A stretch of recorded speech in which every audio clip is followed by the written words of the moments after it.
All right, all good, thank you. All good? Yeah. Well, thank you, everybody, for being with us here today. Good afternoon. We're here today to discuss a path forward for the Dr. W.H. Newhook Centre in Whitbourne. Up until several months ago, the emergency services at the clinic were limited to Monday to Friday, 8 a.m. to 4 p.m.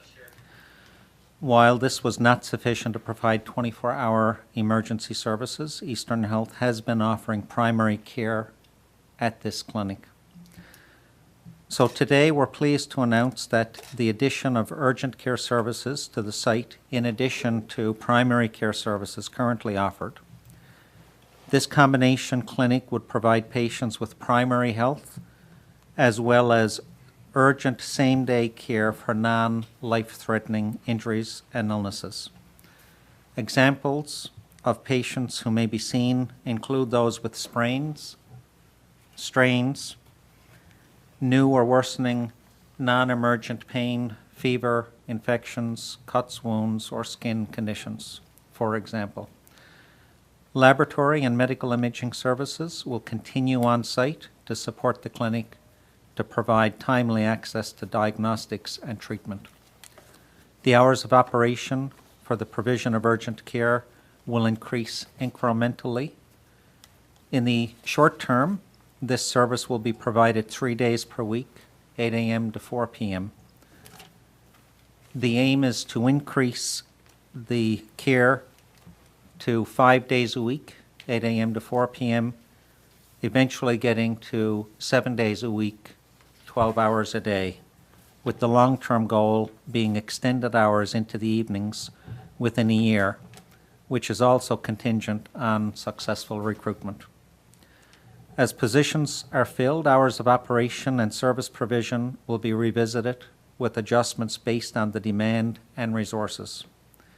In the longer term, recruitment of additional resources to support chronic disease management, such as a primary health care clinical navigator and an LPN and nurse for the chronic disease prevention and management, is recommended in line with the Health Accord NL. A set number of appointments will be available daily depending on the number of providers. Walk-in appointments will also be available. In addition to providing primary and urgent care, the site will continue to offer outpatient services, including diabetes, education, outpatient laboratory and medical imaging, Monday to Friday, 8 a.m. to 4 p.m. Eastern Health will meet bi-weekly with the municipalities in the area, along with other stakeholders, to keep an open dialogue and review the data related to service delivery. I'll now ask Ron Johnson to say a few remarks. No, thank you, Minister. So, Minister, we'll start our first offering of urgent care starting Monday coming, so we'll implement quickly.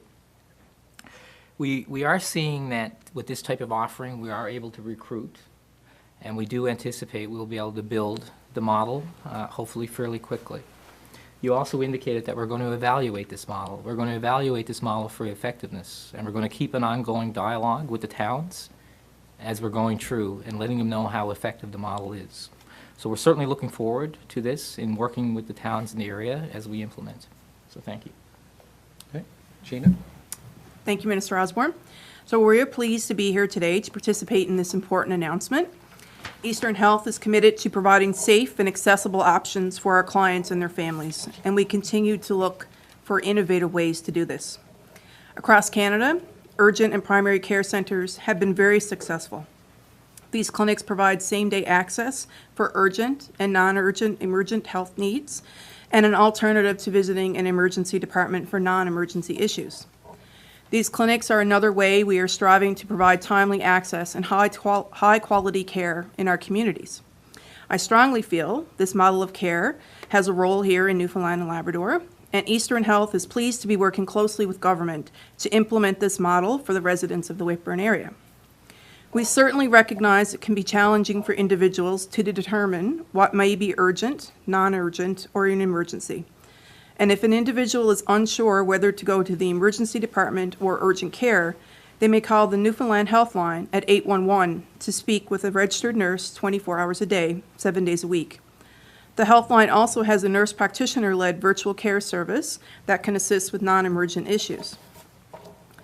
Minister Osborne has previously given some examples of patients who may be seen at an urgent care clinic, and just to reiterate, cold, flu symptoms, fever, earaches, mild headaches, urinary tract infections, rashes, and other minor injuries such as cuts and abrasions are things that can safely be seen in an urgent care setting. Urgent care centers are an important part of Eastern Health's plan to deliver integrated community-based care across our region. And today's announcement regarding the new urgent care clinic in Whitbourne demonstrates our collective commitment to providing innovative, interdisciplinary, team-based care, which will increase access and attachment for our patients and their families. Thank you. MHA Gammon Walsh. Thank you, Minister Osborne. As the MHA for the District of Placentia St. Mary's, I join my colleague here today as we announce the addition of urgent care at the Dr. W.H. Newhook Healthcare Center in Whitbourne. I recognize how challenging the shortage of healthcare professionals for the Newhook Center has been for my constituents. While recruitment continues, I encourage the residents of Whitbourne and the surrounding area to embrace the primary and urgent care center to serve the needs of the residents. The utilization of the center will continue to be evaluated, and hours of operation will be increased if demand exists and in conjunction with recruitment. Today's announcement is positive, and I thank my constituents for working alongside me as we work together towards improving service delivery and health outcomes. Thank you. Okay, thank you. We'll open it to questions from the media. Mr. Osborne, I guess just to start off, what do you see as the benefits of going with this type of model for care in this area? Well, we've been working with Eastern Health for some time on recruitment for the area. Recruitment for urgent care is easier than recruitment for an emergency department. The skill set, airway management, for example, as one example for nurse practitioners or physicians. Eastern Health have been successful in recruiting to date. We can start with 3 days a week at 8 hours a day. That should, as recruitment allows, but we anticipate in a timely fashion increasing to 5 days a week at 8 hours, then increasing to 7 days a week at 12 hours a day, leading into evening hours as well as demand requires in the area. Between 80 and 90% of the individuals that utilize the emergency department prior to diversions in the area were non-life-threatening. So we anticipate that the number of cases that can be seen in the urgent care setting will certainly be over 80% for sure. This is providing services to the community that they don't currently have. It's been on constant diversion for over 8 months, and prior to that was on partial diversion for a number of months. So this is getting services back to the community. This is a plan that we've been working on for some time with Eastern Health, looking at recruiting, and have been successful in recruiting to start with the 3 days a week so far. Minister, you said this is going to cost. Ron? I think the costs here are going to be marginal when you compare to the costs here are going to be marginal. It's not a cost driver. I think the thing that we have to look at here is the improvement in the services. So right now, right now we're going to offer approximately 25 appointments per day. This is going to open up access immediately to people who don't have access. So that's the big improvement. Minister, you mentioned, as we all know, the Newhook Clinic has been closed since June 27th, or on diversion since June 27th. Why has it taken almost 8 months to put this solution in place? Well, initially, Eastern Health were trying to recruit for an emergency department. Looking at the challenges in recruiting for an emergency department, in consultation, the department and Eastern Health had looked at the urgent care model. It is easier to recruit. I will say that this model, in addition to the clerical and management staff that will be in place, there will be nurse practitioners, registered nurse, LPN physicians, X-ray technicians, and lab technicians. So, it is a significant facility. It's not just the doctor's office or primary care. It's a significant facility and can deal with more than 80% of the cases that were previously seen at the emergency department. When the province was trying to recruit for an ER, I think they were looking for just 2 doctors to reopen the center. Still, it's a doctor, a nurse practitioner, an RN. It's a pretty bare-bones staff. How do you ensure the continuity of service given the fact that it's still a fairly small complement of healthcare workers there? Well, myself and Ron and Gina can answer this. I will start by saying that this is a significant enhancement over what is currently in place in Whitbourne, dealing with 80% or more of the cases that can, be dealt with by an emergency department. If it's life-threatening, we ask people to go to the nearest emergency department, be that Placentia, Carbonear, or St. John's. Most, certainly within an hour of the area for most residents. So this is certainly an enhancement.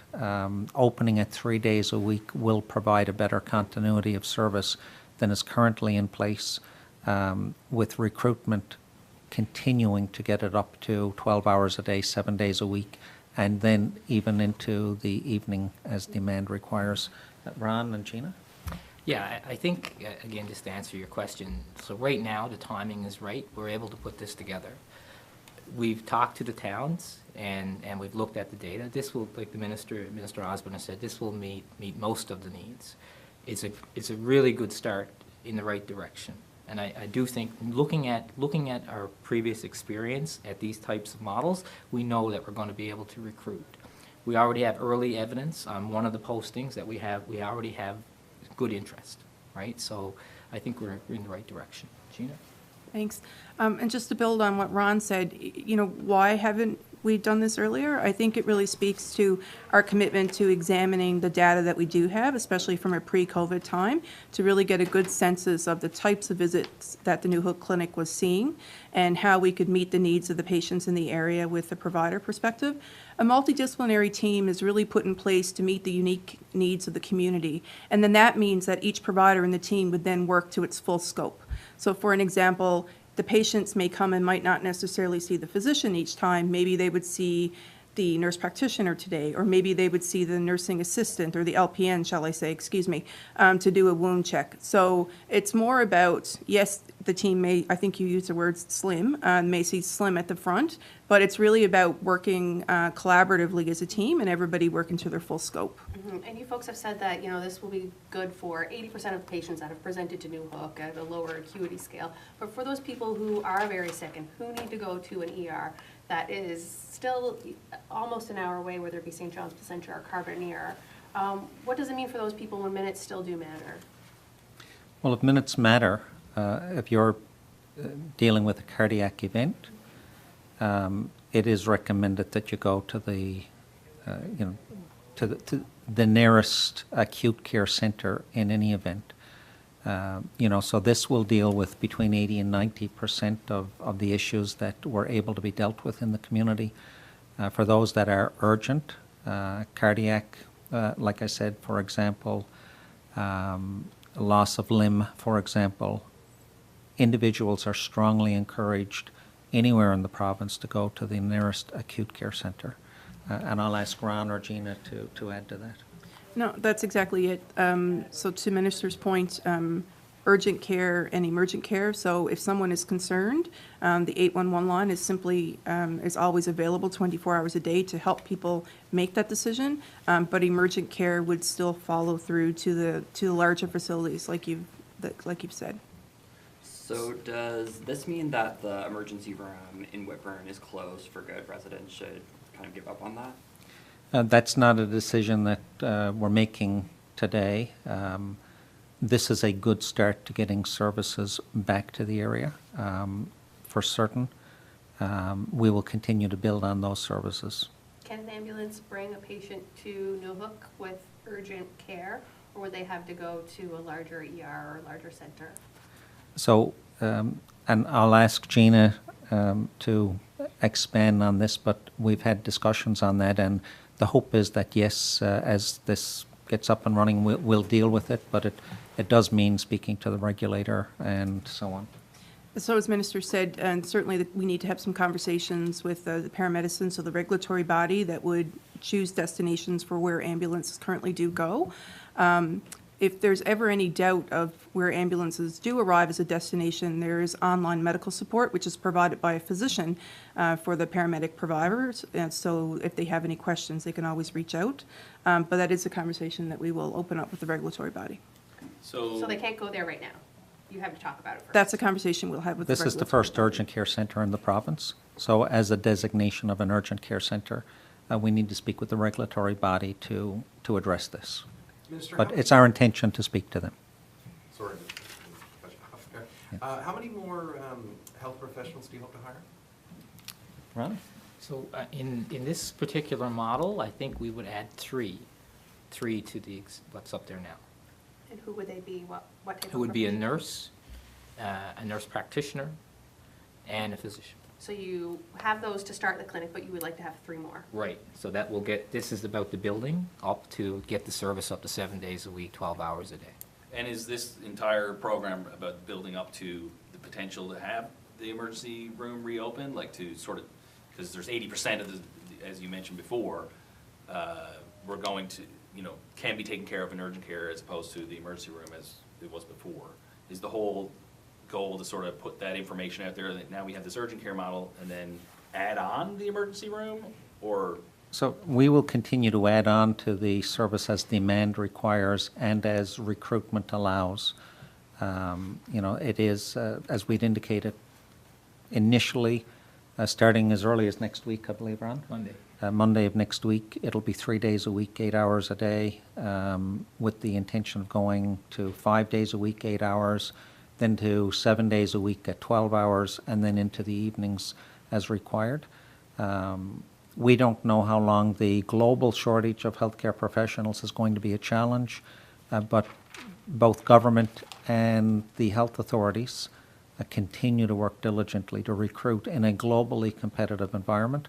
So to answer your question today is difficult because we're still dealing with the recruitment challenges, but we are focused on recruiting as the need demands. So you're still actively recruiting for an emergency room? Right now we're actively recruiting for urgent care till we get it to at least 12 hours a day, 7 days a week, and then into the evenings. And once we get there, we'll meet the demand of the community. So residents shouldn't expect a 24/7 emergency room back in their community anytime in the near future. Again, we're in a globally competitive, so, in areas where we are struggling, we are going to increase services to the best of our ability.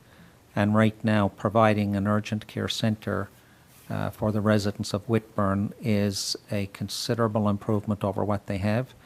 Once we get that up to 7 days a week, 12 hours a day, the vast majority of demand in the community will be met, but we'll continue to monitor and measure and meet demand. Is this a model you hope to use in other troubled areas throughout the province? I think each area will be met with its own unique circumstances. It's certainly something that we can consider. The proximity of Whitbourne to St. John's, to Placentia, to Carbonear, almost centered in between 3 acute care and a tertiary care center, certainly makes it more unique than most centers. The being less than an hour to 3 acute care centers. But other centers have their own uniqueness and will meet the demand of each center based on the circumstances in those areas. So there's no communities you're looking at specifically right now that if things go well in Whitbourne, you would consider opening an urgent care or something similar there? We haven't looked at other communities at this stage. We have recruited for Whitbourne. Certainly I can tell you that our Category B sites will, such as Bonavista, Harbour Breton, based on the distance they are from an acute care centre, will certainly remain emergency departments, and they have to because of the distance.